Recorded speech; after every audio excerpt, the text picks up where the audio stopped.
নমস্কার বন্ধুরা, পঞ্চব্যঞ্জন হেসেলের প্রত্যেক বন্ধুকে জানাই অগ্রিম নববর্ষের শুভেচ্ছা। তো নববর্ষের মেনু নিয়ে চলে এসেছি, নববর্ষের সকালের মেনু। তো আজকে সকালের মেনুর জন্য রেখেছি ক্লাব কচুরি, সঙ্গে আলুর দম, ছোলার ডাল আর মিষ্টি। তো চলো কি কি লাগছে দেখি। তো প্রথমে দেখো, আমি এখানে বিউলির ডাল আমি 6 থেকে 7 ঘন্টা ভিজিয়ে রেখেছিলাম।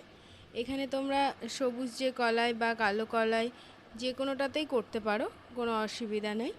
কালো কলাই বা সবুজ কলাই হলে দেখতে একটু কালো কালো হবে, আর এই বিউলির খোসা ছাড়ানো যে ডালটা সেটা দিয়ে করলে সাদা সাদা হবে।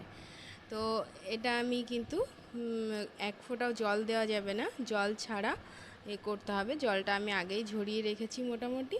তো তাও যেটুকু আছে সেটুকু আমি নিংড়ে নিংড়ে নিলাম।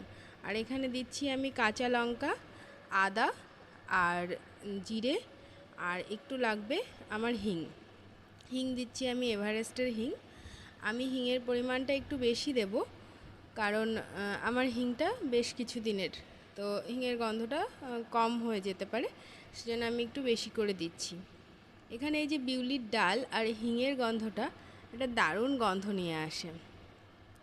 আর তার সঙ্গে দিয়ে দেব খানিকটা মৌরি, দিয়ে এটাকে ভালো করে একটা পেস্ট তৈরি করে নেব। তো চলো দেখো, এবার আমার কিন্তু পেস্টটা হয়ে গেছে। পেস্টটা কিন্তু একদম মিহি করে পেস্ট করে নিয়েছি। আমি এখানে একটু বেশি পরিমাণেই বিউলির ডাল নিয়েছি অন্য একটা রেসিপি করার জন্য, সেটাও তোমাদের সঙ্গে শেয়ার করব। তো এখানে পেস্টটা রেখে দিলাম, আর এদিকে আমি ময়দা নিয়ে নিয়েছি মোটামুটি 2 বাটি পরিমাণে, আর নিয়ে নিয়েছি প্রায় 1 বাটি পরিমাণে সুজি।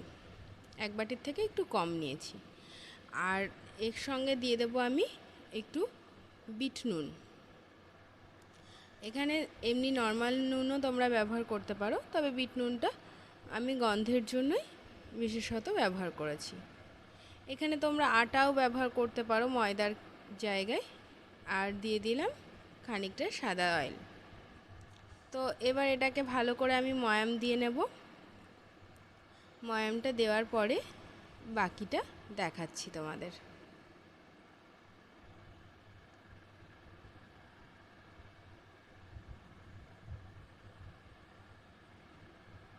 দেখো ভালো করে এইভাবেই কিন্তু তোমরা ময়ামটা দেবে। এবার এই যে বিউলির ডালের পেস্টটা, এই পেস্টটাকে আমি নিয়ে নেব যতটা পরিমাণ লাগবে। এখানে তো আগেই বললাম আমি একটু বেশি করে করেছি। দেখো এটাকে দিয়েও কিন্তু এই ময়দাটা বা আটাটা মাখার সময় কিন্তু কোনো রকম জলের ব্যবহার হবে না। আর এদিকে দেখো ওই সাদা বাটিটাতে আমি নিয়ে নিয়েছি টক দই। আর টক দইটা অবশ্যই রুম টেম্পারেচারে নেবে। আর এখানে যেহেতু সুজির ব্যবহার হচ্ছে, তো আটাটা বা ময়দা যেটাই তোমরা ব্যবহার করো না কেন, ময়দাটা কিন্তু খুব বেশি শক্ত করে মাখা যাবে না, একটু নরম গোছেরই থাকবে। এবার দিয়ে দিচ্ছি আমি এখানে টক দইটা। টক দইটা দিয়ে ভালো করে মাখবো। আর যদি টক দই আরেকটু দরকার হয় সেক্ষেত্রে আরেকটু টক দই দেব, কিন্তু কোনো জলের আমি এখানে ব্যবহার করব না। একটু নরম করে মাখতে হবে। মেখে মোটামুটি 10 থেকে 20 মিনিট এটাকে রেস্ট দিতে হবে, তাহলেই ময়দাটা একদম সেট হয়ে যাবে। সুজি বেশ খানিকটা জল টেনে নেবে এবং টেনে নিয়ে সুজিটাও নরম হয়ে যাবে। দেখো এখানে আমার মাখাটা হয়ে গেছে, দেখো মোটামুটি সেট হয়ে এসেছে। এবার এটাকে আমি ঢাকা দিয়ে খানিকক্ষণের জন্য রেখে দেব। তারপরে দেখবে ময়দাটা আরও সুন্দরভাবে সেট হয়ে গেছে। আর যেহেতু বিউলির ডাল দিয়ে মাখা, তো একটু লেগে লেগে যাবে প্রথম অবস্থায়। ঢাকা থাক কিছুক্ষণ। দেখো এবার খানিকক্ষণ পরে ফিরে এসেছি, দেখো ময়দাটা কত সুন্দর সেট হয়ে গেছে। এবার এটার থেকে আমাদের লেচি কেটে নিতে হবে। চলো লেচিগুলো দেখিয়ে দিই কেমন হবে। এটা কিন্তু লুচির থেকে একটু ছোট হবে, আর ফুচকার থেকে বড় হবে। হ্যাঁ, এরকম লেচির সাইজগুলো হবে। তো আমি লেচিগুলো করে আসি। দেখো লেচিগুলো আমার সব করা হয়ে গেছে। এদিকে আমি কড়াই বসিয়ে দিয়েছি। কড়াই দিয়ে দিলাম তেল ভাজার জন্য। তো এবার কড়াইয়ে যতক্ষণ তেলটা গরম হচ্ছে তার মধ্যে তোমাদেরকে কয়েকটা বেলে দেখিয়ে দিই যে কেমন বেলাটা হবে। এটা কিন্তু একটু মোটা মোটা বেলা হবে, খুব পাতলা করে বেলা এটার প্রয়োজন নেই। এটার কিন্তু স্বাদে এবং গন্ধে দুটোই দারুণ হয়। আর যেহেতু বিউলির ডাল রয়েছে এটার মধ্যে, সেই জন্য কিন্তু এটা কিন্তু একটু লেগে যাবে, মোটাটাও হবে। তোমাদের দেখিয়ে দিলাম কীরকম মোটা হবে। আর দেখতেই পাচ্ছ লুচি থেকে কিন্তু বেশ খানিকটা ছোট ছোট করে বেলতে হচ্ছে এটা।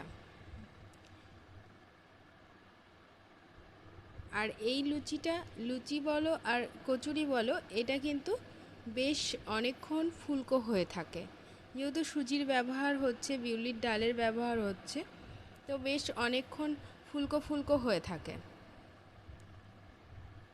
আর এই ক্লাব কচুরি আর এক রকমভাবেও হয় বন্ধুরা, এটার মধ্যে পুর ভরেও করা যায়। তো আজকে নববর্ষের দিনে তো অনেক রকম রান্না থাকে, যার জন্য আমি এটা সিম্পলভাবে তোমাদেরকে দেখালাম। ওই রেসিপিটাও আমি এরপরে কোনো একটা সময় তোমাদেরকে দেখিয়ে দেব। তো এইভাবে আমি বাকিগুলো বেলে নিচ্ছি, নিয়ে ভাজা শুরু করব। এদিকে তেলটা একটুখানি কড়াইয়ে দেখে নিলাম যে কেমন হয়েছে। দেখো কি সুন্দর ফুলে যাবে, দেখো। আর এটার রং কিন্তু একটু লালচে হবে, যেহেতু সুজি রয়েছে, বিউলির ডাল রয়েছে, মশলা রয়েছে, সেজন্য এরকম একটুখানি লালচে লালচেই হবে। একদম সাদা সাদা লুচির মতন কিন্তু হবে না।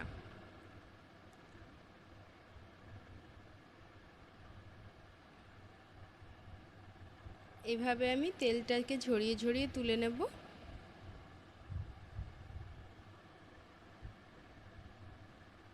দেখো এভাবে ভেজে নিই বাকিগুলো, তোমাদেরকে কিছুটা দেখিয়ে দিচ্ছি, আর বাকিটা ভেজে নিয়ে তোমাদেরকে পরিবেশনটা দেখাবো। তো ভাজতে ভাজতে তোমাদের কাছে একটা অনুরোধ জানাই, যদি আমার এই রেসিপি ভালো লেগে থাকে তাহলে অবশ্যই চ্যানেলকে সাবস্ক্রাইব করে পাশে থেকো, আর পাশে থাকা বেল আইকনটিও অবশ্যই প্রেস করে রেখো, তাহলে যে কোনো আমার ভিডিও আপলোড তোমাদের কাছে সবার আগে পৌঁছে যাবে। আর তোমরা নববর্ষের প্রাতে কী রেসিপি করলে সেটা অবশ্যই জানিও কমেন্ট বক্সে। আর এটা অবশ্যই ট্রাই করে এটাও আমাকে জানিও যে কেমন লাগলো। এই রেসিপিটির সঙ্গে, এই কচুরির সঙ্গে কিন্তু আলুর দম, ছোলার ডালটা অবশ্যই হিং দিয়ে করবে, তাতে আরও বেশি ভালো লাগবে। আর বা তোমার আলু কুমড়োর তরকারি, সব কিছুই কিন্তু বেশ সুন্দর খাটে। তো এইভাবে দেখো আমি সব ভাজা হয়ে গেছে এবং সাজিয়ে নিয়েছি। আলুর দম দিয়েছি, কষা কষা ছোলার ডাল, মিষ্টি আর ক্লাব কচুরি। তো কেমন হলো বন্ধুরা অবশ্যই জানিও। আর তোমাদেরকে একটা ছিঁড়েও দেখিয়ে দিই, দেখো কেমন ফুলকো হয়ে আছে, আর ভিতরটা কেমন পুরো ফাঁপা, মশলাটাও কিছু কিছু দেখা যাচ্ছে। তো আজকের মতন এই পর্যন্ত, আবার দেখা হবে। সবাই ভালো থেকো।